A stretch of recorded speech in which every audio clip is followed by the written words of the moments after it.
चलो आज हम टॉपिक क्या डिस्कस करने वाले हैं, क्लबिंग ऑफ इनकम। सबसे पहला सवाल आप पूछोगे अमित सर क्लबिंग का मतलब क्या होता है। इनकम तो आपने बता रखा है, what is the meaning of clubbing. तो आप ऐसे समझो क्लबिंग का मतलब होता है बेटा एडिशन। क्लबिंग का मतलब क्या है, एडिशन, एडिशन ऑफ इनकम। यानी हम इनकम को क्या कर देंगे बेटा, ऐड कर देंगे। इनकम को क्या कर देंगे, ऐड कर देंगे। सर किसकी इनकम को ऐड करोगे, किसकी इनकम को ऐड करोगे। तो लॉ मेकर क्या बोल रहा है कि मान लो एक पर्सन है ए और एक पर्सन है बी, ठीक है। हम ए की इनकम को बी के हैंड में ऐड कर सकते हैं या बी की इनकम को ए के हैंड में ऐड कर सकते हैं। यानी इनकम ए की है लेकिन टैक्स कौन भरेगा, बी। इनकम बी की है लेकिन टैक्स कौन भरेगा, ए। ऐसा क्यों होगा, बिकॉज अगर आपने 60 सेक्शन नंबर 60 से लेके 65 के सेक्शन का वॉयलेशन किया तो क्या होगा, क्लबिंग ऑफ इनकम होगा। तो क्लबिंग ऑफ इनकम के टोटल सेक्शन कितने हैं, 60 से 65, 60 से 65 हमें टोटल इनकम पढ़ना है किसका, क्लबिंग। समझा। तो अगर आपने क्लबिंग, अगर आपने 60 से लेके 65 तक के सेक्शन का वॉयलेशन कर दिया तो आपकी इनकम को हम क्या कर देंगे बेटा, क्लब कर देंगे। दोबारा बोल रहा हूं, हम क्या बोल रहे हैं, क्लबिंग का मतलब क्या है, एडिशन। एक एसएससी की इनकम दूसरे एसएससी के हैंड में क्या कर दी जाएगी, ऐड कर दी जाएगी और उसको क्या देना पड़ेगा, टैक्स पे करना पड़ेगा। क्यों ऐसा हुआ, बिकॉज उसने सेक्शन नंबर 60 से लेके 65 तक के प्रोविजन का क्या किया है, वॉयलेशन। इसकी वजह से हम क्या कर रहे हैं बेटा, क्लबिंग ऑफ इनकम कर रहे हैं। यहां तक कोई डाउट, समझा क्लबिंग ऑफ इनकम। अब समझो sir clubbing of income section number 60 से लेके 65 क्यों बनाया गया, एक एग्जांपल देखो तो आपको समझ में आएगा। मान लो मिस्टर ए एक एसएससी है, मिस्टर ए एक एसएससी है जिसकी टोटल इनकम बेटा 12 लाख है। तब आप सबको टैक्स निकालना आता है। अब क्या बोलोगे, सर इसकी 2,50,000 की इनकम नील हो जाएगी, आगे के 2,50,000 के ऊपर इसको 5% का टैक्स देना होगा, दैट इज 12,500। फिर आगे के 5 लाख के ऊपर इसको 20% का टैक्स देना होगा, दैट इज 1 लाख रुपीज। और बैलेंस कितना बचा, 10 लाख के ऊपर हमने टैक्स लगा दिया, बैलेंस कितना बचा, 2 लाख। इस 2 लाख के ऊपर उसको कितना टैक्स देना है, 30%, दैट इज 60,000 रुपीज का उसको टैक्स देना पड़ेगा। यही हमने सीखा है। टोटल टैक्स कितना आ गया बेटा, 1,72,500।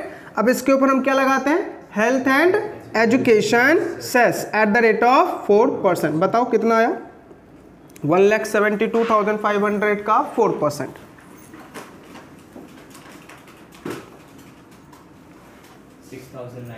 6,900। यानी फाइनल टैक्स लाइबिलिटी बेटा कितनी आ गई, 1,79,400 is the final tax liability. ठीक है, यानी मिस्टर ए अगर 12 लाख रुपीस कमाता है तो उसको कितना टैक्स गवर्नमेंट को पे करना होगा, 1,79,400। ये उसका क्या आ गया बेटा, टैक्स पेबल आ गया। क्या आ गया उसका, टैक्स पेबल आ गया। करेक्ट है। लेकिन अब मिस्टर ए क्या चाहता है कि मैं ये टैक्स ना पे करूं, मैं ये टैक्स ना पे करूं। तो उसने क्या कर दी बेटा, थोड़ी सी प्लानिंग कर दी, थोड़ी सी क्या कर दी, प्लानिंग। प्लानिंग में उसने क्या किया, ये जो 12 लाख रुपीस है ना बेटा, इसका प्लेसमेंट कर दिया। क्या कर दिया, प्लेसमेंट। प्लेसमेंट जो है मनी लॉन्ड्रिंग का एक प्रोविजन है, प्लेसमेंट जो है मनी लॉन्ड्रिंग का एक प्रोविजन है।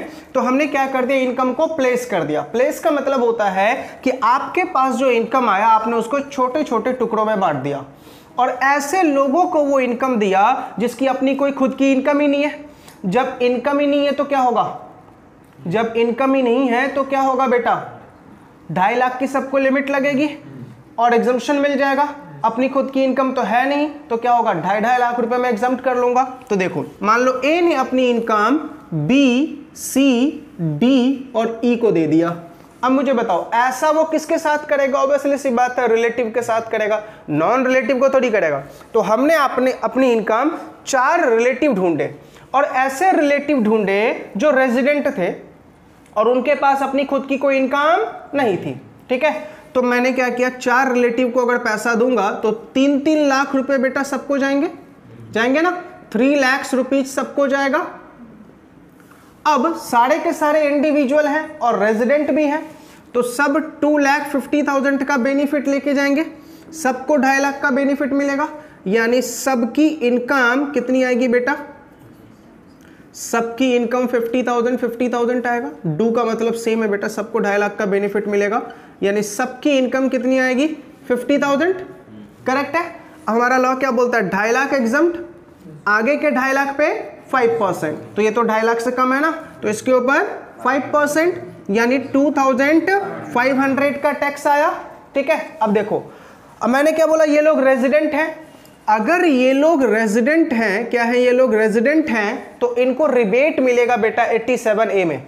87 सेक्शन नंबर 87A है, उसमें रिबेट मिलता है। रिबेट कब मिलता है, अगर आप इंडिविजुअल हो और आप रेजिडेंट हो और आपकी इनकम 5 लाख या उससे कम है, 5 लाख या उससे कम है, ठीक है, तो जो भी आपकी इनकम है उसका जो टैक्स आया उसको कंपेयर कर दो 12,500 से। किससे कंपेयर कर दो, फिक्स लिमिट है गवर्नमेंट की 12,500। कंडीशन 3 है बेटा, पहले तुम क्या होने चाहिए, इंडिविजुअल, वो भी कैसे वाले, रेजिडेंट इंडिविजुअल, और आपकी इनकम 5 लाख या उससे कम होनी चाहिए। तो जितनी भी आपकी इनकम है उसका टैक्स बताओ कितना है, तो हमारे इनकम 3 लाख है, यानी 5 लाख से कम है, इंडिविजुअल हूं, एलिजिबल फॉर रिबेट। ठीक है, तो मेरी टैक्स कितनी आई बेटा 2,500, और बोला इसको कंपेयर कर दो कितने से, 12,500 से। 12,500 गवर्नमेंट की बनाई गई लिमिट है, which ever is less, less कितना है 2,500, तो मुझे बताओ उसकी इनकम ही क्या हो जाएगी, टैक्स ही क्या हो जाएगा, नील। तो बताओ, मिस्टर ए ने एक छोटी सी प्लानिंग कर दी, क्या कर दी, इनकम को सिर्फ क्या किया, प्लेस किया, और अपना टैक्स क्या करवा के जा चुका है वो, नील, पूरा टैक्स नील करवा लिया। कहां उसको कितने का टैक्स देना पड़ता था, 1,79,400, यहां भी नील, यहां भी नील, यहां भी नील, और यहां भी नील। बताओ उसकी इनकम पूरी की पूरी एग्जम्प्ट हो गई या नहीं हो गई, हो गई ना। तो क्या किया उसने, एक प्लेसमेंट किया ना। अब मुझे बताओ इनकम है किसकी, ए की, तुम दिखा किसके हैंड में रहे हो, बी के हैंड में, यानी डिपार्टमेंट को तुम ऐसा शो कर रहे हो कि इनकम किसकी है, बी की, लेकिन क्या वो टेक्निकली बी की इनकम है, नहीं ना, किसकी इनकम है, ए की। तो बताओ क्लब किसके हैंड में होगा, क्लब, क्लब ए के हैंड में। आपने बी के हैंड में दिखाया, क्यों दिखाया, ताकि आपको टैक्स ना पे करना पड़े या कम पे करना पड़े।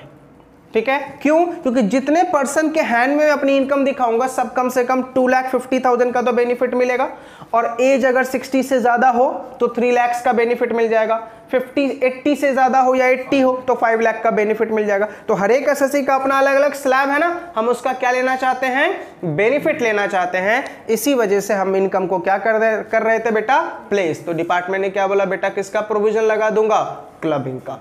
अब यही सारी चीजें हम कहां से कहां तक पढ़ने वाले हैं, 60 से लेके 65 में। समझ में आ गया। अब हमें बस सिचुएशंस याद रखना है, क्या याद रखना है, सिचुएशन, कि सेक्शन 60 में ऐसा कौन सा कांड करूं कि ताकि मेरी इनकम क्या हो जाएगी, क्लब हो जाएगी। ठीक है, तो अगर मैं वो कांड ना करूं तो मेरी इनकम क्लब ही नहीं होगी। आ रही है बातें समझ में, पक्का, लॉजिक सबको क्लियर हुआ। चलो अब बात करते हैं, सर हम सेक्शंस की बात करते हैं। सेक्शन नंबर 60, सुनना, सेक्शन नंबर 60 क्या बोला, सिर्फ एग्जाम्पल में इनको याद रखना तो ही आपको ये टॉपिक पूरा याद रहेगा, अदरवाइज भूल जाओगे। क्या लिखा हुआ है वो सब पढ़ने की जरूरत नहीं है, सीधा एग्जाम्पल्स में याद रखो। सेक्शन नंबर 60, सेक्शन नंबर 60 का थ्योरी क्या बोलता है, सुनो। अगर आपने इनकम को ट्रांसफर किया, क्या किया है आपने, इनकम को ट्रांसफर किया है बेटा। अगर मेरा इनकम है तो इसका कोई ना कोई सोर्स होगा, इनकम अर्न करने का सोर्स होगा ना। तो मेरा जो सोर्स है, सोर्स जिससे मैं पैसा कमा रहा हूं, फॉर एग्जांपल मेरे पास इनकम है बेटा रेंट वाला, कौन सा, रेंट वाला। तो अब रेंट किस चीज का हो सकता है, या तो हाउस प्रॉपर्टी का, या तो प्लांट एंड मशीनरी का, है ना, या फिर फर्नीचर का। ठीक है, तो सोर्स मेरा क्या है, या तो हाउस प्रॉपर्टी, या तो प्लांट एंड मशीनरी, या तो फर्नीचर। इसको मैं क्या कर रहा हूं बेटा, लेट आउट कर रहा हूं, और लेट आउट करके क्या कमा रहा हूं, रेंट। तो रेंट मेरे लिए क्या हो गया, इनकम। तो मान लो किसी पर्सन ने, किसी इंडिविजुअल ने अपनी इनकम क्या कर दी, ट्रांसफर कर दी, इनकम क्या करी, ट्रांसफर करी, but not transfer the source. क्या ट्रांसफर नहीं किया? सोर्स ट्रांसफर नहीं किया। सिर्फ तुमने क्या ट्रांसफर किया है? इनकम। क्या ट्रांसफर नहीं किया है? सोर्स। ठीक है, तो किसके हैंड में टैक्स लगेगा? तो लॉ मेकर ने बोला ट्रांसफरर, जो ट्रांसफर कर रहा है। समझा? कौन टैक्स भरेगा? ट्रांसफरर। याद रहेगा? तो हमने क्या पढ़ा कि आप क्या ट्रांसफर कर रहे हो? इनकम। क्या नहीं ट्रांसफर कर रहे हो? Source of that income. Then who is liable to pay tax? तो आप क्या बोलोगे? Transferor is liable to pay tax. कौन टैक्स पे करेगा? ट्रांसफरर। याद हो गया? सिंपल ऐसे याद रखो। हमने इनकम ट्रांसफर किया, बट क्या ट्रांसफर नहीं किया? सोर्स ऑफ इनकम ट्रांसफर नहीं किया, तो transferor is liable to pay tax. Sir हमने इनकम भी ट्रांसफर कर दी, सोर्स ऑफ इनकम भी ट्रांसफर कर दी, तो transfer is liable to pay tax. याद रहेगा? तो बताओ सेक्शन 60 सिंपल वर्ड में क्या बोलता है कि हमने क्या ट्रांसफर किया है? इनकम। क्या नहीं ट्रांसफर किया? Source. Then who is liable to pay tax? Transferor. Correct है। सेकंड पॉइंट, हमने इनकम भी ट्रांसफर कर दिया, सोर्स भी ट्रांसफर कर दिया, then who is liable to pay tax? Transferee. Clear हो गया? Section 60 clear. चलो अब एग्जांपल दे रहा हूं, बताना कि sir who is liable to pay tax. एक एसएससी है बेटा मिस्टर ए। ठीक है, मिस्टर ए के पास एक हाउस प्रॉपर्टी है। मिस्टर ए के पास क्या है? हाउस प्रॉपर्टी है। उस हाउस प्रॉपर्टी का उनको क्या आता है बेटा? रेंट आता है। तो बताओ ये रेंट मिस्टर ए के लिए क्या हो गया? इनकम। अब मिस्टर ए को इस इनकम के ऊपर क्या देना पड़ेगा? टैक्स। ठीक है, लेकिन मिस्टर ए ने क्या किया? ये जो इनकम था ये ट्रांसफर किया। इनकम क्या किया उसने बेटा? ट्रांसफर किया। किसके ट्रांसफर किया? तो मिस्टर सी है कौन भाई? उसका ब्रदर। कौन है? भाई को उसने क्या कर दिया? ट्रांसफर कर दिया। ठीक है, मान लेते हैं ये इनकम जो है ये 12 लाख रुपीज है। कितना है? 12 लाख। तो इसने इनकम ट्रांसफर कर दिया मिस्टर सी को, लेकिन क्या हाउस प्रॉपर्टी ट्रांसफर किया? नहीं, हाउस प्रॉपर्टी ट्रांसफर नहीं किया। सिर्फ क्या ट्रांसफर कर रहा है? इनकम। तो कौन टैक्स पे करेगा? Mister A. कौन टैक्स पे करेगा? Mister A. लेकिन मिस्टर ए ने अगर हाउस प्रॉपर्टी भी दे दिया होता और इनकम भी दे दिया होता तो कौन टैक्स पे करता? मिस्टर बी, सॉरी मिस्टर सी। आया समझ में? क्लियर है? कोई डाउट यहां तक? सेक्शन 60 समझ में आ गया? पक्का? टोटल सेक्शंस कितने पढ़ने हैं? 60 से लेके 65 तक हमने एक सेक्शन कंप्लीट कर लिया, दैट इज 60। अब मैं 3 सेक्शन एक साथ पढ़ाऊंगा, 61, 62, 63। 61, 62, 63 जो एक्सप्लेन करता है कि ट्रांसफर कितने टाइप के होते हैं, और अगर ट्रांसफर अकॉर्डिंग टू 61, 62, 63 हुआ then who is liable to pay tax. Correct? चलो लास्ट टाइम रिपीट करो। Section 60, who is liable to pay tax when only income is transferred? Transferor. Who is liable to pay tax when only income is transferred? Transferor. Who is liable to pay tax when income plus source both are transferred? Transferee. याद हो गया? अब बताओ, पढ़ने याद रटना मारने की जरूरत है? Clear? Section number 61, 62, 63 most and most danger section. ठीक है, अब यहां पे क्या हो रहा है कि हमने क्या पढ़ा 60 में कि अगर सोर्स ट्रांसफर हो रहा है, सॉरी इनकम ट्रांसफर हो रहा है और सोर्स ट्रांसफर नहीं हो रहा है तो कौन टैक्स पे करेगा? ट्रांसफरर। तो हमने पूछा लॉ मेकर से कि sir what is the meaning of transfer? What is the meaning of transfer? तो ट्रांसफर को अगर हम जनरली बोले तो हम क्या बोलते हैं? एक पर्सन से दूसरे पर्सन को देना, इसी को हम क्या बोलते हैं? ट्रांसफर। लॉ मेकर ने ट्रांसफर को 2 पार्ट में डिवाइड कर दिया। एक होता है रिवोकेबल ट्रांसफर और एक होता है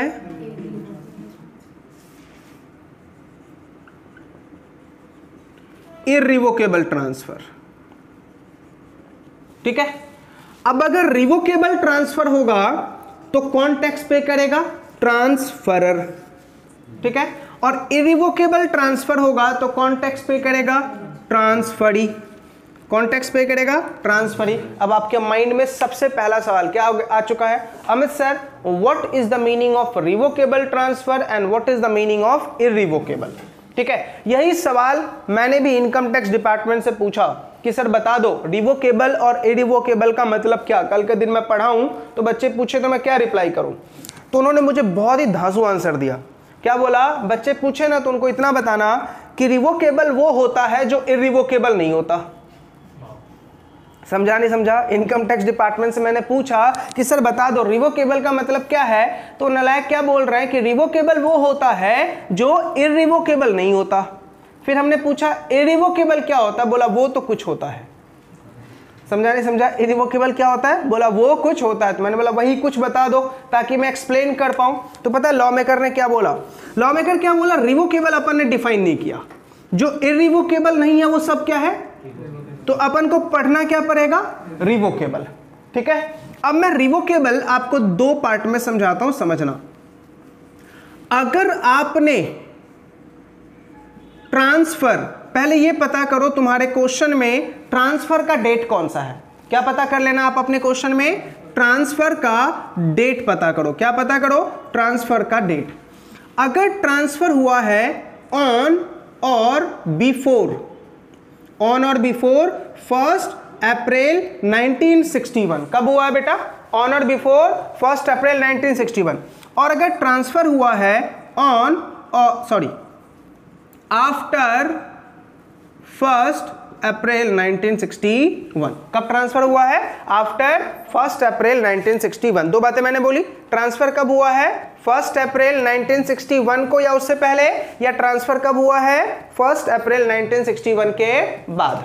ठीक है, तो लॉ मेकर क्या बोल रहा है कि अगर आपका ट्रांसफर इस डेट से पहले हुआ है, 1 अप्रैल 1961 से पहले हुआ है, फॉर एग्जांपल ए जो है बी को ट्रांसफर कर रहा है कोई प्रॉपर्टी, कब कर रहा है? 13 जुलाई 1958 को। कब कर रहा है? 13 जुलाई 1958 को। मुझे बताओ क्या इस डेट से पहले है? हाँ सर है पहले। तो अगर आपने इस डेट से पहले ट्रांसफर किया है, 6 ईयर के अंदर में अगर वो प्रॉपर्टी आपके पास वापस आ गई तो रिवोकेबल। कितने दिनों के अंदर में? 6 ईयर। 6 ईयर यानी इस डेट से पहले दिया है, तो क्या बोल रहा लॉ मेकर कि आफ्टर 6 ईयर क्या आ गया? वो वापस आ गया। आफ्टर 6 ईयर अगर वो क्या आया बेटा? वापस, तो इरिवोकेबल। और 6 ईयर से पहले आ गया तो रिवोकेबल। याद रहेगा? 6 साल के बाद आया। कब बोल रहा हूं मैं? 1 अप्रैल 1961 से पहले ट्रांसफर हुआ है, और जिस दिन आपने ट्रांसफर किया 6 साल के बाद मैंने वापस ले लिया। फॉर एग्जांपल ये मार्कर मैं 13 जुलाई 1958 को सोमेश को दे रहा हूं, और जिस दिन मैंने सोमेश को दिया वहां से 6 साल के अंदर में वापस ले लिया तो रिवोकेबल। अब अगर रिवोकेबल होगा तो कौन टैक्स पड़ेगा? मैं। और इरिवोकेबल होगा तो सोमेश। आ रही है बातें समझ में अपने वाले एग्जांपल में? अच्छा, अगर मैंने कोई प्रॉपर्टी 1 अप्रैल 1961 के पास बाद ट्रांसफर किया, तो मान लो मैं ये मार्कर परिणीत को दे रहा हूं 1 अप्रैल 1961 के बाद, यानी मान लो मैं डेट दे रहा हूं, अपन ने ट्रांसफर किया 17 जुलाई 2020 को। कब ट्रांसफर किया? 17 जुलाई 2020 को ट्रांसफर किया। इस डेट के बाद है। तो अगर मैं 17 जुलाई 2020 को ट्रांसफर कर रहा हूं तो लॉ मेकर क्या बोल रहा है? परिणीत के लाइफ टाइम से पहले अगर तूने वापस मंगा लिए, मतलब परिणीत के मरने का टाइम बोल रहा हूं मैं, उसके लाइफ टाइम से पहले अगर मैं वापस मंगा लूं तो रिवोकेबल, और उसके मरने के बाद मंगाऊं तो इरिवोकेबल। तो रिवोकेबल होगा तो कौन टैक्स पे करेगा? और इरिवोकेबल होगा तो कौन टैक्स पे करेगा? ट्रांसफरी। याद रहेगा? पक्का? अब ध्यान से, एग्जाम में जब क्वेश्चन आएगा, तो क्वेश्चन में सबसे पहले खासकर ये देखना कि ट्रांसफर का डेट कौन सा है। ठीक है, ट्रांसफर का डेट अगर ये वाला होगा तो विद इन 6 ईयर वापस आ गया तो रिवोकेबल, नहीं आया तो इरिवोकेबल। रिवोकेबल हुआ तो कौन टैक्स पे करेगा? ट्रांसफरर। इरिवोकेबल हुआ तो कौन टैक्स पे करेगा? ट्रांसफरी। समझ में आ गया? दूसरा पॉइंट, अगर इस डेट के बाद ट्रांसफर होता है तो जिसको तू ट्रांसफर कर रहा है उसको या तो हम ट्रांसफरी बोल लेंगे या तो हम बेनिफिशियरी बोल सकते हैं। बेनिफिशियरी कैसे? फॉर एग्जांपल मान लेते हैं अभी सौरभ ओनली 13 ईयर्स का है। सौरभ कितना है? 13 ईयर्स का है। सौरभ के पापा के पास मान लेते हैं 100 करोड़ की प्रॉपर्टी। ठीक है, सौरभ के पापा ने सौरभ के नाम पे एक विल बनाया, लेकिन बेटा बस ट्रांसफर तो तब होगा ना जब वो मेजर होगा। ठीक है, विल बनाया और क्या लिख दिया कि 21 ईयर के बाद मेरी सारी प्रॉपर्टी किसको? सौरभ को। यानी जिस दिन सौरभ का एज 21 साल हो जाएगा उस दिन मेरी सारी प्रॉपर्टी किसको चली जाएगी? सौरभ को। इसके लिए उन्होंने क्या बनाया? विल। तो विल में बेटा किसी ना किसी पर्सन को अपॉइंट किया होगा जिसको हम ट्रस्टी बोलेंगे, और अल्टीमेटली जैसे ही सौरभ 21 का हो जाएगा प्रॉपर्टी किसके नाम पे? टिल देन, जब तक 21 का वो नहीं होता या 18 का नहीं होता तब तक प्रॉपर्टी किसके अंडर में रहेगी? वो केयर टेकर। लेकिन मान लो सौरभ 21 का हो ही नहीं पाया, मतलब मर गया, सौरभ 21 का हो ही नहीं पाया, तो property revert back to the transferor, वापस किसके पास चली जाएगी? ट्रांसफरर के पास। समझ में आ रहा मैं क्या बोल रहा हूं? तो इसको बोलते हैं बेनिफिशियरी। सौरभ क्या है? बेनिफिशियरी है। क्यों? क्योंकि उसको प्रॉपर्टी कब मिलने वाली है? जब वो मेजर हो जाएगा, 18 या 21, जो भी टर्म्स एंड कंडीशन लिखा होगा। समझ में आ रहा? उससे पहले हमने प्रॉपर्टी किसके हवाले कर रखा है? ट्रांसफरी। तो बताओ ट्रांसफर, सॉरी ये ट्रस्टी, ट्रस्टी को हमने क्या दिया है? ओनरशिप या पोजीशन? Only position. भाई ओनरशिप तो ट्रांसफर अल्टीमेटली किसको होने वाली है? सौरभ को होने वाली है ना। तो लॉ मेकर क्या बोला कि सौरभ यहां पे क्या रोल प्ले करेगा? बेनिफिशियरी का। ठीक है, और मान लो ट्रस्टी मैंने सोमेश को बना रखा है, तो ट्रस्टी सोमेश, और ट्रांसफरर कौन? पापा। आई बातें समझ में? तो लॉ मेकर क्या बोल रहा है? अगर इस डेट के बाद तूने ट्रांसफर किया, ठीक है, ट्रांसफरी के मरने के बाद प्रॉपर्टी ले रहा है, या बेनिफिशियरी के मरने के बाद तू प्रॉपर्टी वापस ले रहा है, तो transferor, sorry transferee tax pay करेगा। लेकिन मरने से पहले प्रॉपर्टी वापस ले लिया तो ट्रांसफरर। याद रहेगा दोनों डेट पक्का। तो 61, 62, 63 क्लियर। दोबारा पढ़ते हैं। 61, 62, 63 के अकॉर्डिंग ट्रांसफर कितने टाइप का बेटा? दो टाइप का, रिवोकेबल और इरिवोकेबल। रिवोकेबल होगा तो कौन टैक्स पे करेगा? इरिवोकेबल होगा तो कौन टैक्स पे करेगा? ट्रांसफरी। करेक्ट है। अब पता करना है कि प्रॉपर्टी ट्रांसफर कब हुई है। 1 अप्रैल 1961 के बाद ट्रांसफर हुई है, तो ट्रांसफरी के मरने से पहले वापस आ गई, या बेनिफिशियरी के मरने से पहले वापस आ गई, तो रिवोकेबल, ट्रांसफरर टैक्स पे करेगा। मरने के बाद आई तो इरिवोकेबल, ट्रांसफरी टैक्स पे करेगा। करेक्ट है। लेकिन अगर कोई प्रॉपर्टी 1 अप्रैल 1961 से पहले ट्रांसफर हुई है, तो 6 साल के अंदर में वापस आ गई, तो ट्रांसफरर टैक्स पे करेगा, मतलब रिवोकेबल है, और 6 साल के बाद आई तो ट्रांसफरी टैक्स पे करेगा, मतलब इरिवोकेबल है।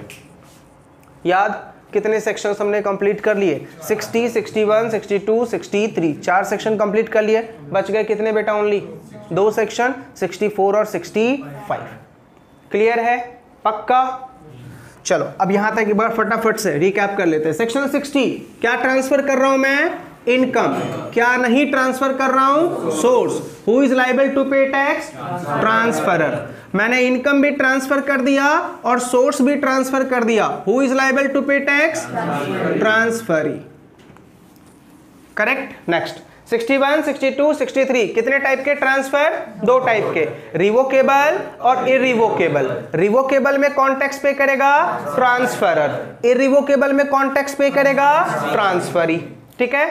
अब डिपार्टमेंट्स हमने पूछा रिवोकेबल का मतलब क्या है, तो वो क्या बोल रहे हैं? जो इरिवोकेबल नहीं है वो सब क्या है? रिवोकेबल है ना। What is the meaning of irrevocable? तो बोला 2 बातें।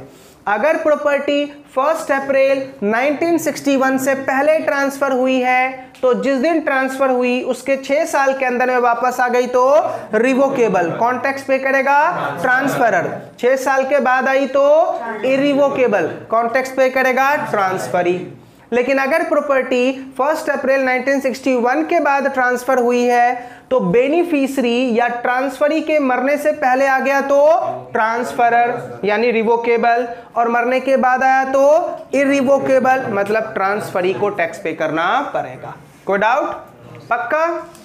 चलिए अब आते हैं बेटा section number 64। Section number 64 again most important section. इसमें बहुत सारे पॉइंट्स हैं अलग अलग। ठीक है, तो हम 64 का पहला पॉइंट पढ़ने जा रहे हैं। ठीक है, सुनने पे ध्यान देना। अगर किसी भी इंडिविजुअल ने अपनी प्रॉपर्टी, किसी भी इंडिविजुअल ने अपनी प्रॉपर्टी, क्या बोल रहा हूं मैं? एनी इंडिविजुअल ने क्या किया है बेटा? अपनी प्रॉपर्टी अपनी स्पाउस को, दूसरे के स्पाउस को नहीं बेटा, किसकी स्पाउस को? अपनी स्पाउस को। ठीक है, लॉ मेकर क्या बोल रहा है? एनी इंडिविजुअल ओन प्रॉपर्टी किसको? अपनी स्पाउस को। कैसे दिया है? ट्रांसफर किया है इसने। कैसे किया है बेटा? ट्रांसफर किया है। कैसे ट्रांसफर किया है पता करो। अगर ट्रांसफर इस दो तरीके से है, कैसा? विदाउट, कुछ बातें याद आ रही? विदाउट कंसिडरेशन और इन एडिक्वेट।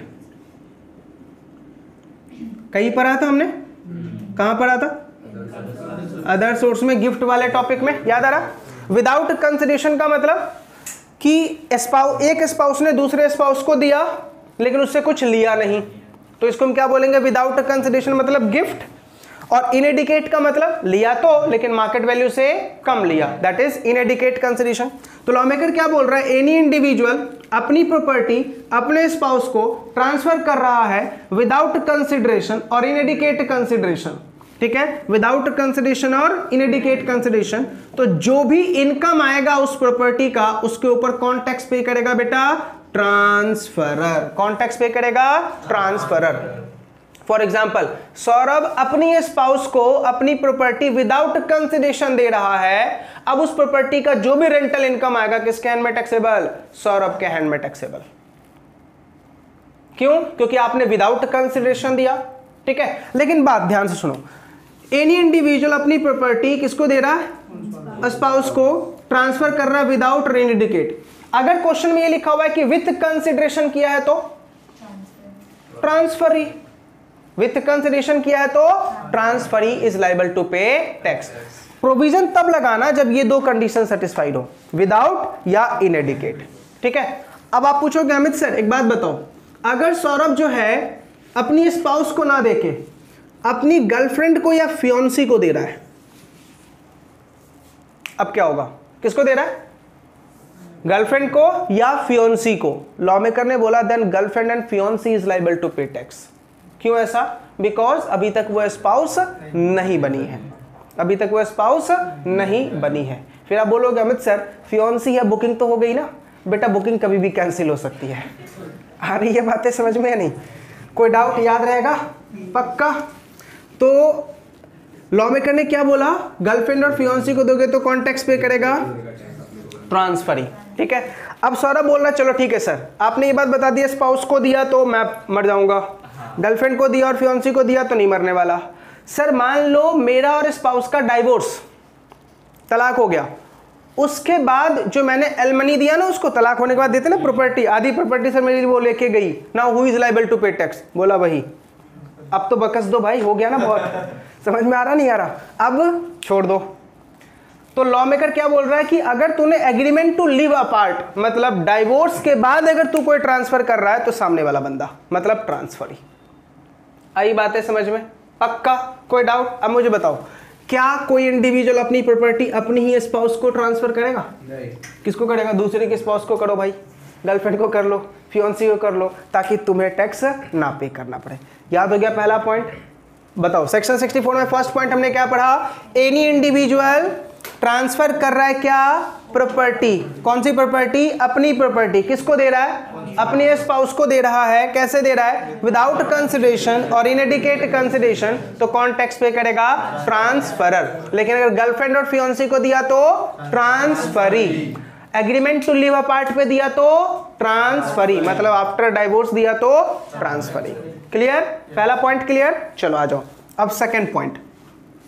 एनी इंडिविजुअल ट्रांसफर कर रहा है ओन प्रॉपर्टी। अब ये सेकंड पॉइंट बेटा, एनी इंडिविजुअल ओन प्रॉपर्टी क्या कर रहा है? ट्रांसफर कर रहा है। ओन प्रॉपर्टी क्या कर रहा है बेटा? ट्रांसफर कर रहा है। किसको कर रहा है बेटा? ओन चाइल्ड को। किसको कर रहा है? ओन चाइल्ड को। अब ये चाइल्ड बेटा कैसे होनी चाहिए? लीगल, एडॉप्टेड, स्वस्थ ना लाए चाइल्ड स्वस्थ होने, लीगल होने चाहिए बेटा, एडॉप्टेड भी चलेगा। ठीक है, और चाइल्ड में बेटा बोथ कवर्ड है, सन और डॉटर। स्टेप चाइल्ड भी कवर्ड है। समझ में आ रहा नहीं आ रहा? स्टेप चाइल्ड भी कवर्ड है, लेकिन law is silent about illegal. Law is silent about illegal child. बोला उसकी जिक्र तो हमने की ही नहीं है। ठीक है, तो उसके क्वेश्चन में आप भी बोल लेते ना आई हैव नो आइडिया।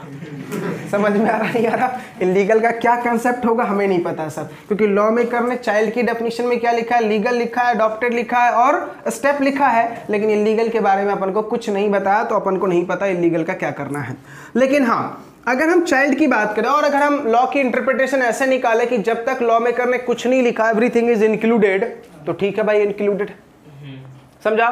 तो आप क्या कर रहे हो, एनी इंडिविजुअल अपनी प्रॉपर्टी किसको ट्रांसफर कर रहा है, ओन चाइल्ड को, विदाउट कंसिडरेशन और इनएडिकेट कंसिडरेशन, तो कौन टैक्स पे करेगा, ट्रांसफरर। कौन टैक्स पे करेगा, ट्रांसफरर। ठीक है, तो देखो पहले लॉ मेकर ने किसको पकड़ा, स्पाउस को, तो लोगों ने लूप होल किसके साथ निकालना शुरू कर दिया, चिल्लरों के साथ। ठीक है, चिल्लरों की पॉपुलेशन बढ़ानी शुरू की, ठीक है, ताकि हम ज्यादा से ज्यादा क्या कर पाए भाई, इनकम एग्जम्प्ट कर पाए, सबको 2.5 लाख का बेनिफिट। क्यों, इनकम टैक्स डिपार्टमेंट क्या बोलता है, 2.5 लाख तो सबको मिलेगा, यानी चाहे माइनर हो या मेजर हो कोई फर्क नहीं पड़ता, every person is liable to pay tax, तो आपको 2.5 लाख का बेनिफिट मिलेगा ही मिलेगा। यहां तक समझ में आ गया? Second point clear? तो देखो वहां पे क्या था बेटा, स्पाउस, और यहां पे क्या है, चाइल्ड। चाइल्ड में सन और डॉटर दोनों है। ठीक है, सौरभ पूछ रहा है सर एक छोटा सा डाउट बताऊं, पूछूं सर, अगर मान लो चिल्लर जो है ना, माइनर तो है ही है, साथ में मैरिड भी है, साथ में मैरिड भी है। अब आप बोलोगे अबे सर ये तो गलत है ना। बेटा गलत से तुझे क्या लेना देना, आपको एग्जाम में अगर क्वेश्चन आएगा कि भाई माइनर मैरिड डॉटर, तो आप क्या बोलोगे, सर मेरा ईगो हर्ट हो गया, मैं आंसर नहीं लिखूंगा क्योंकि लॉ में इलीगल लिखा हुआ है। ऐसा लिखोगे कि सर मेरा ईगो हर्ट हो गया, मैं आंसर ही ना लिखूं। भाई कुछ तो लिखना पड़ेगा ना। अब माइनर भी है, मैरिड भी है और साथ में डॉटर भी है, साथ में डॉटर भी है। आपको पता होगा आज से करीब 10 to 15 ईयर्स पहले, 10 साल मान लो, माइनर को पापा की प्रॉपर्टी में हक नहीं था, सॉरी माइनर बोल रहा हूं, गर्ल्स को पापा की प्रॉपर्टी में हक नहीं था, लेकिन अभी मिला। करेक्ट है। अकॉर्डिंगली अगर मुझे बताओ, लॉ मेकर ये बोल रहा है चिल्ड्रन, चाइल्ड का मतलब है 18 से नीचे, मेजर नहीं है वो। अब उसमें माइनर डॉटर हो या सन हो कोई फर्क पड़ता है क्या? अब वो मैरिड हो या अनमैरिड हो कोई फर्क पड़ता है क्या? बिल्कुल नहीं। समझ में आ रहा नहीं आ रहा? मैरिड हो या अनमैरिड हो उससे मुझे कोई फर्क नहीं पड़ता। बेटा हमेशा किसके हैंड में क्लब होगा? पेरेंट्स के हैंड में क्लब होगा। ठीक है, अब सवाल ये उठा कि सर कौन से पेरेंट्स के हैंड में क्लब होगा, इस बात को समझना ध्यान से। हमने क्या बोला, इंडिविजुअल किसको ट्रांसफर कर रहा है, उन चाइल्ड को, तो क्या बोल रहा हूं, ट्रांसफरर। ट्रांसफरर यहां पे कौन है? पेरेंट्स। ट्रांसफरर कौन है? पेरेंट्स। पेरेंट्स में मॉम डैड दोनों आते हैं, किसके हैंड में क्लब? तो बोला जिसकी इनकम ज्यादा हो। क्या बोला? जिसकी इनकम ज्यादा हो। मम्मी की ज्यादा हो तो मम्मी के हैंड में, पप्पा की ज्यादा हो तो पप्पा के हैंड में। ठीक है, लेकिन चाइल्ड जो है बेटा टैलेंटेड है, खुद की नॉलेज से कुछ कमा रहा है, तो बोला खुद टैक्स पे करेगा वो। समझा? चाइल्ड अपनी नॉलेज से कुछ कमा रहा है, फॉर एग्जाम्पल ये जो टॉलीवुड वाले चाइल्ड होते हैं, बॉलीवुड वाले जो चाइल्ड होते हैं, जो अपनी इनकम से कमा रहे हैं। टिकटॉक पे आज कुछ लोग, सॉरी टिकटॉक तो बैन हो गया, इंस्टाग्राम के रील्स पे जो ठुमके लगा के कुछ पैसे कमा रहे हैं बेटा, दैट चाइल्ड की बात कर रहा हूं मैं। समझ में आ रहा नहीं आ रहा? तो लॉ मेकर क्या बोल रहा है कि जितने भी चाइल्ड है जो अपनी स्किल और नॉलेज से कुछ पैसा कमा रहा है, उसको इनकम उसी के हैंड में टैक्स। फिर बोलोगे सर वो तो चाइल्ड है ना, तो बेटा चाइल्ड वाली हरकतें करो ना, ये बड़ी वाली हरकतें करने को किसने बोला था? अब अगर हरकतें कर रहे हो बड़ी वाली, तो क्या पे करना पड़ेगा? टैक्स भी पे करना पड़ेगा। आई बात है समझ में? अब ध्यान सुना बेटा, जिसके भी हैंड में चाइल्ड की इनकम क्लब हो रही है ना, पर चिल्ड्रन 1500 रुपए का एग्जम्पशन मिलेगा। पर चिल्ड्रन कितने का एग्जम्पशन मिलेगा? 1500। यानी 5 चिल्ड्रन की इनकम अगर आपके हैंड में क्लब हुई है, तो 5 into 1500 टोटल 7500 का आपको क्या मिल जाएगा बेटा? एग्जम्पशन। सौरभ इस बात को सुन के बहुत खुश हुआ। ठीक है, अब देखो सौरभ की हरकत देखो, ये समझ में आया बेटा? एग्जाम्पल ध्यान से देखना। सेक्शन 64 का बेटा हम कौन सा पॉइंट पढ़ रहे हैं? Second point. मान लो बेटा अपना सौरभ जो है ना, इसके टोटल 9 चाइल्ड। ठीक है, टोटल कितने चाइल्ड है बेटा? 9। A B C D E F G H हो गए ना 9? आई हो गए 9। अब ध्यान से बेटा, A जो है सिंगर है, एज इसका 15 ईयर्स, तो जो भी इसकी इनकम आएगी वो खुद टैक्स पे करेगा। ए कौन है बेटा? सिंगर है, 15 साल का चिल्लर है, तो इसकी इनकम के ऊपर ये खुद टैक्स पे करेगा। करेक्ट है। बी जो है ना जुआ खेलता है, बी जो है जुआरी है नालायक। बी कौन है? बी जुआ खेलता है बेटा, ये 13 साल का है। अब मुझे बताओ, सवाल ये उठाओ कि सर ओन स्किल और नॉलेज, तो मुझे बताओ जुआ के लिए भी तो स्किल चाहिए ना बेटा। एक बात मुझे बताओ, प्लेइंग कार्ड, कौन सी पत्ती कब फेंकनी है उसका तो पता होना चाहिए ना, कौन सी पत्ती कब फेंकनी है। That is also is personal income, इसके ऊपर एक खुद टैक्स पे करेगा, समझा। सी जो है बेटा वो डॉक्टर है, ठीक है, 11 साल की DID में डांस करने गई, करेक्ट है, वहां से इसको 3 करोड़ मिले, कौन टैक्स पे करेगा उसके ऊपर? वो खुद। समझा नहीं समझा?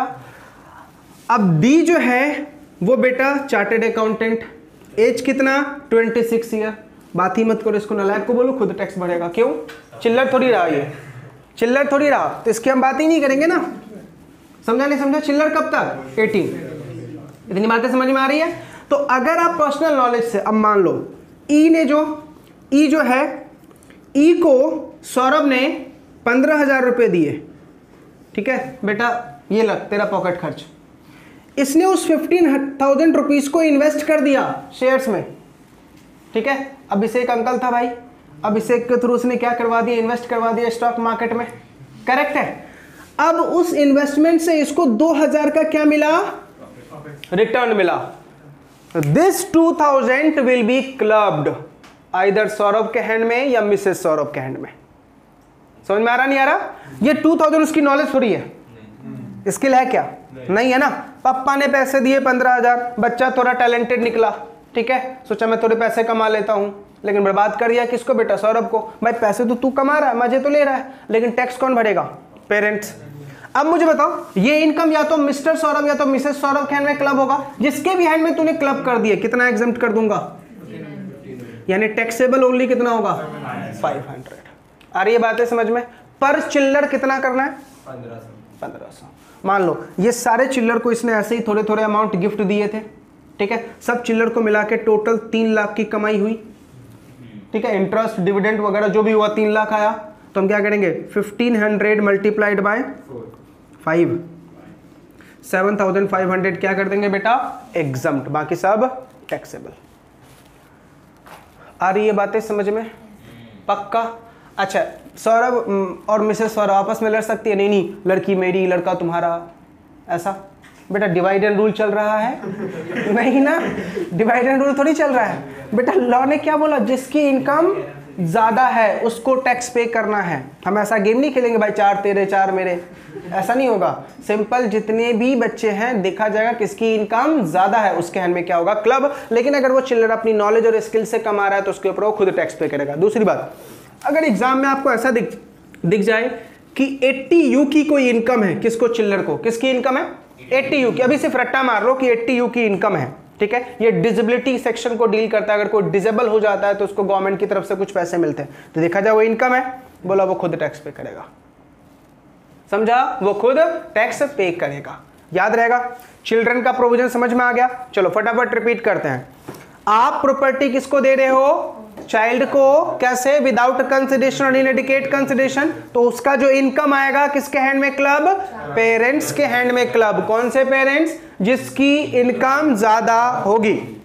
लेकिन वो चिल्लर जो है खुद से पैसे कमा रहा है नॉलेज और स्किल से, तो उसके ऊपर वही टैक्स पे करेगा, क्लब नहीं होगा। जितना भी आप क्लब करेंगे पर चिल्लर कितना एग्जम्पशन मिलेगा? 1500 रुपीज का एग्जम्पशन मिलेगा। Crystal clear? 2 बातें समझ में आ गई? चलिए अब हम बेटा सेक्शन 64 की 3rd पॉइंट पढ़ते हैं। अभी देखो, सौरभ 2 जगह फंस गया, अपनी स्पाउस को किया तो भी फंसा, चिल्लर को किया तो भी फंसा। अब इसने अलग ही तरीके निकाल लिए। तरीका क्या निकाला? 3rd देखो, एनी इंडिविजुअल ट्रांसफर कर रहा है क्या? Own property. किसको बेटा? सन्स वाइफ को। किसको कर रहा है?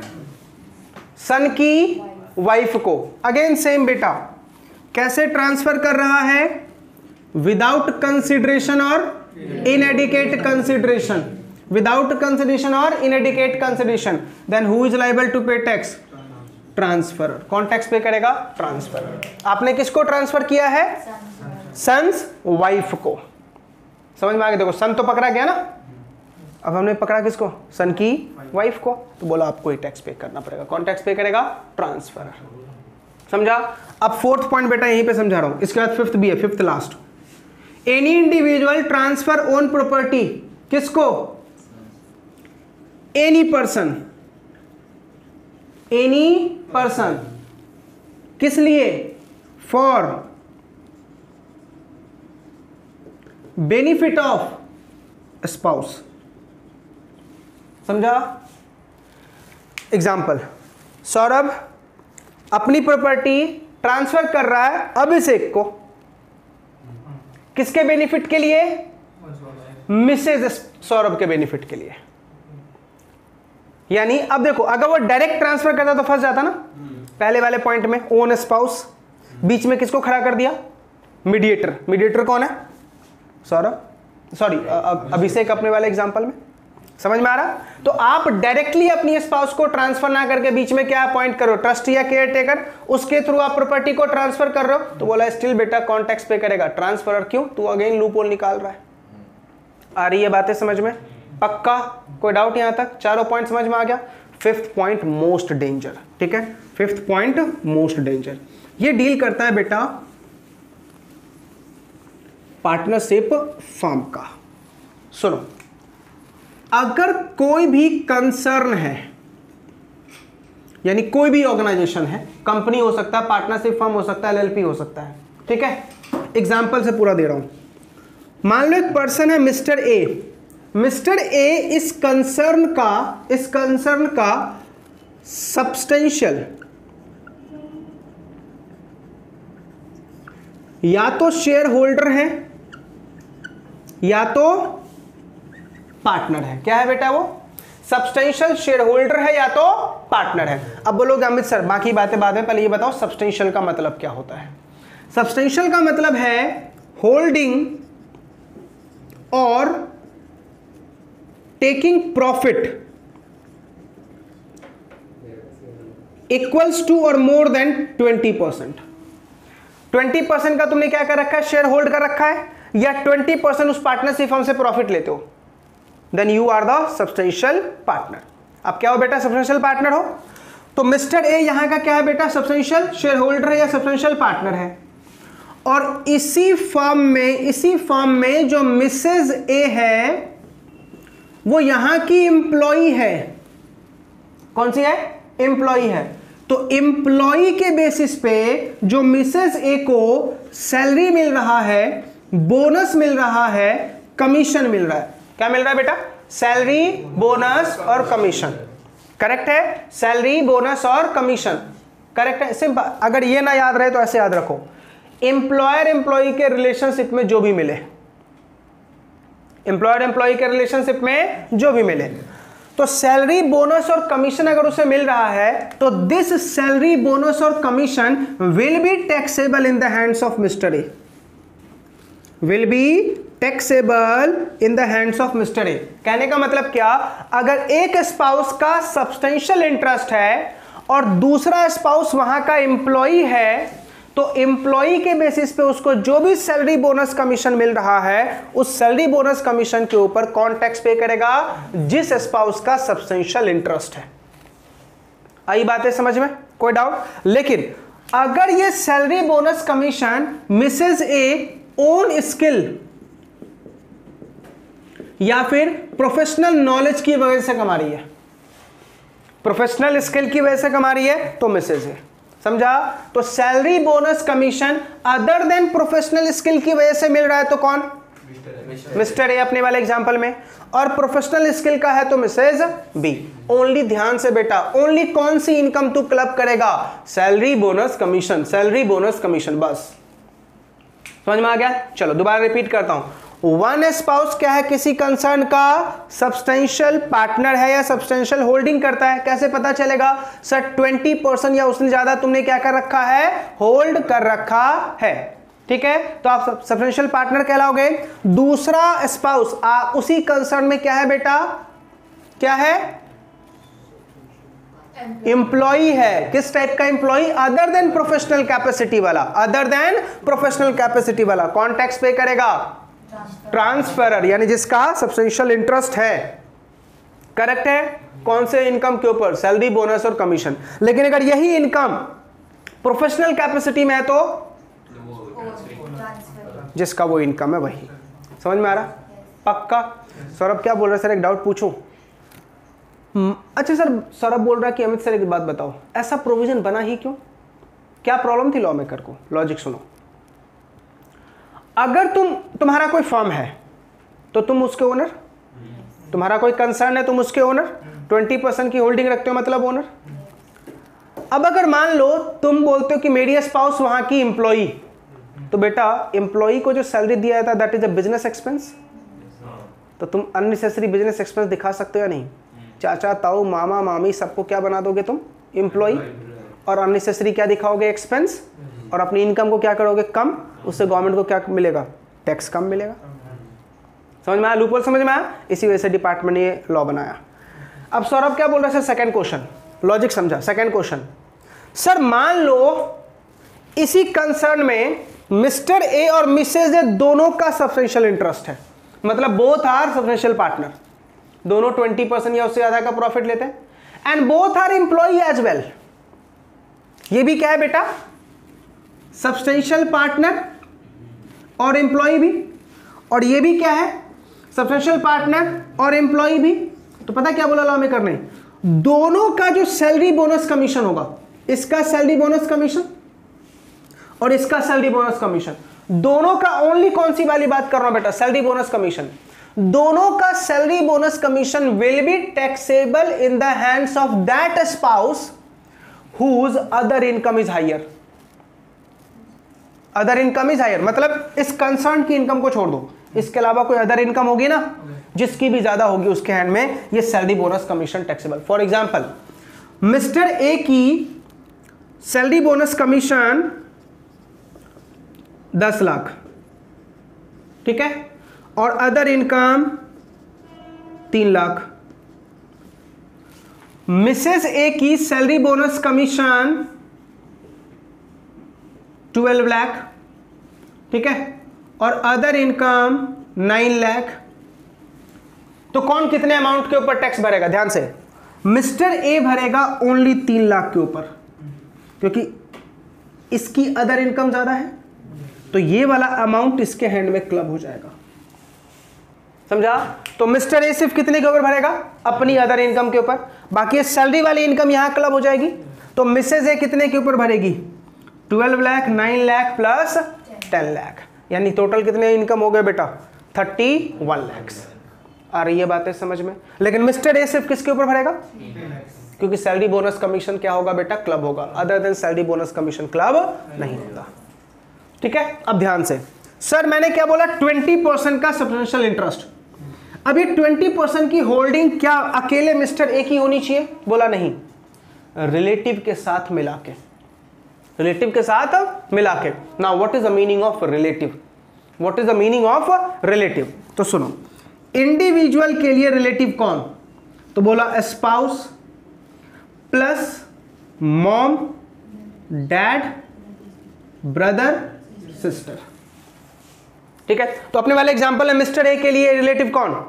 मिस्टर ए की स्पाउस, मिस्टर ए के पापा, मिस्टर ए की मम्मी, मिस्टर ए का भाई बहन। ठीक है, अब मिसेज ए की बात करूं, मिसेज ए के लिए रिलेटिव कौन? बताओ, मिसेज ए के लिए कौन? मिस्टर ए प्लस मिसेज ए की मॉम। सास ससुर नहीं आने वाले, अपनी अपनी बात करो। समझा नहीं समझा? तो मॉम, डैड, ब्रदर, सिस्टर। आ रहा है समझ में या नहीं? पक्का? कोई डाउट? क्वेश्चन करे तो आपको सारी समझ में आ जाए। पक्का ना? थ्योरी याद हो गया ना? क्या है थ्योरी? सर वो बच्चे वाले पॉइंट में अगर डाइवोर्स है तो जिसके हैंड में बच्चे का केयर टेकिंग है, बच्चे वाले पॉइंट में अगर डाइवोर्स हो चुका है तो जो बच्चे का केयर टेकिंग कर रहा है उस पर्टिकुलर फाइनेंशियल ईयर में, सिंपल, जो केयर टेकिंग कर रहा है तो फिर अपना अपना ना बेटा। डाइवोर्स तक हम आपके हैं कौन? सॉरी, हम साथ साथ हैं। डाइवोर्स के बाद हम आपके हैं कौन? सिंपल। जब तक डाइवोर्स नहीं हुआ तब तक हम साथ साथ हैं। आफ्टर डाइवोर्स तो बेटा, चलो एक क्वेश्चन करवाता हूं, मैं जरा पीडीएफ निकाल लूं। क्वेश्चन मैं बोर्ड पे लिखूंगा, आप देखो। बस एक क्वेश्चन करवाता हूं ताकि आपको ये बातें समझ में आ जाए।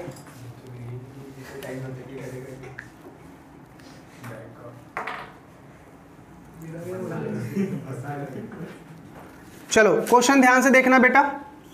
एक पर्सन है मिस्टर ए और एक है बेटा मिसेस ए, ठीक है। मिस्टर ए को सैलरी मिल रहा है 2,40,000 और मिसेस ए की सैलरी है 3,60,000, ठीक है। आगे मिस्टर ए की अदर इनकम है 70,000 और मिसेस ए की अदर इनकम है 1 लाख, ठीक है। अब ध्यान से, होल्डिंग, मिस्टर ए ने होल्ड कर रखा है 16% और मिसेस ए ने होल्ड कर रखा है 7%, ठीक है। तो ये बेटा मैं केस 1 बना रहा हूं, ठीक है। इसी में और चेंज करता जाऊंगा। ध्यान से, मिस्टर ए की होल्डिंग कितनी? मिसेस ए की? क्या दोनों का 20% है? क्या नहीं है ना इंडिविजुअली, लेकिन बेटा दोनों एक दूसरे के लिए क्या हो गए? रिलेटिव ना। दोनों एक दूसरे के लिए क्या हो गए? रिलेटिव ना। तो अब मुझे बता बेटा, as per solution mister A की होल्डिंग कितनी हो जाएगी? 23 और मिसेस ए की भी होल्डिंग 23। समझ में आया नहीं आया? दोनों की क्लब करेंगे ना, क्योंकि दोनों आपस में क्या हो गए? रिलेटिव। तो मिस्टर ए की भी होल्डिंग 23, दोनों की होल्डिंग 20 से ज्यादा हो गई, इसका मतलब दोनों का सब्सटेंशियल इंटरेस्ट है। तो अब लॉ क्या बोलता है? अगर दोनों का सब्सटेंशियल इंटरेस्ट है तो क्लबिंग का प्रोविजन अप्लाई होगा। सैलरी वाली इनकम किसके हैंड में? क्लब। सैलरी बोनस कमीशन जिसकी अदर इनकम ज्यादा है। तो अब मुझे बताओ, मिस्टर ए की अदर इनकम तो 70 है और मिसेज ए की अदर इनकम 1 लाख है ना। तो अब ये जो सैलरी वाली इनकम है वो किसके हैंड में? क्लब। मिसेज ए के हैंड में। तो मिसेज ए की टोटल इनकम कितनी? 240 ये सैलरी और 360 ये सैलरी। मिसेज ए को टोटल इतने के ऊपर टैक्स भरना पड़ेगा, 7 लाख के ऊपर, और मिस्टर ए 7 के ऊपर। आ रही है बातें समझ में? पक्का? सर अगर क्वेश्चन चेंज करें, केस नंबर 2, ये समझा ना सबको? केस नंबर 2, सर क्वेश्चन थोड़ा सा चेंज करते हैं।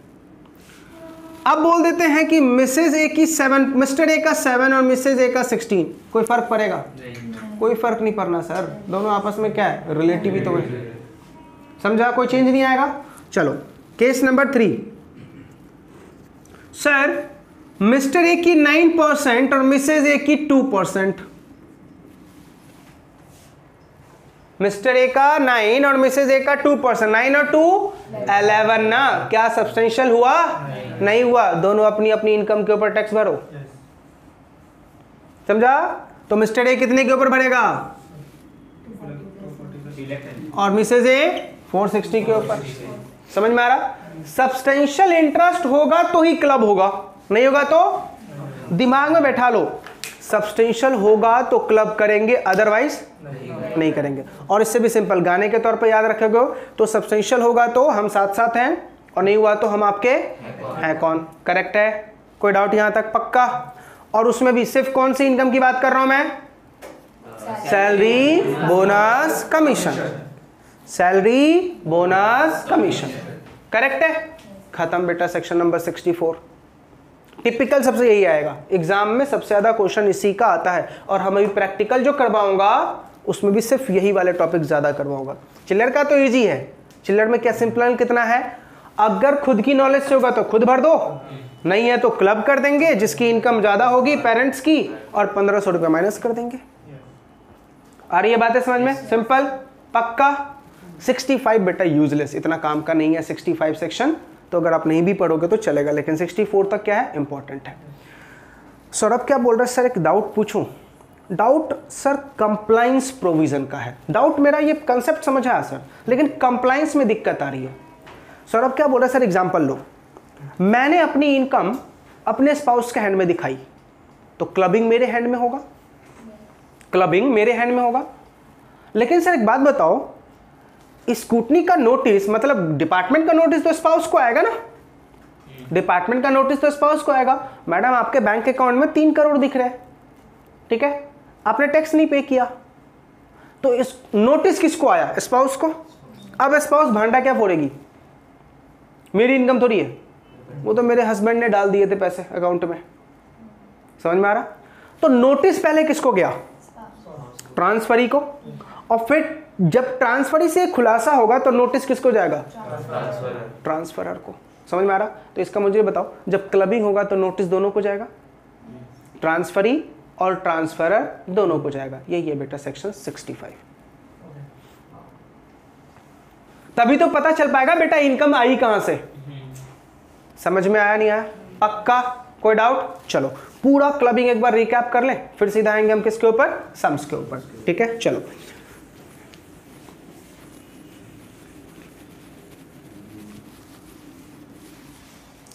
Clubbing of income. कितने सेक्शंस बेटा? सेक्शन नंबर 60 से लेके 65 तक का प्रोविजन किसको डील करता है? क्लबिंग को डील करता है। सेक्शन 60 क्या बोलता है कि अगर आपने इनकम ट्रांसफर किया लेकिन सोर्स ट्रांसफर नहीं किया तो ट्रांसफरर को टैक्स पे करना है। आपने इनकम भी ट्रांसफर किया, सोर्स भी ट्रांसफर किया तो ट्रांसफरी को टैक्स पे करना है। 61, 62, 63 डील करता है कि ट्रांसफर रिवोकेबल है या इरिवोकेबल है। अगर रिवोकेबल है तो ट्रांसफरर टैक्स पे करेगा, और अगर इरिवोकेबल है तो ट्रांसफरी टैक्स पे करेगा।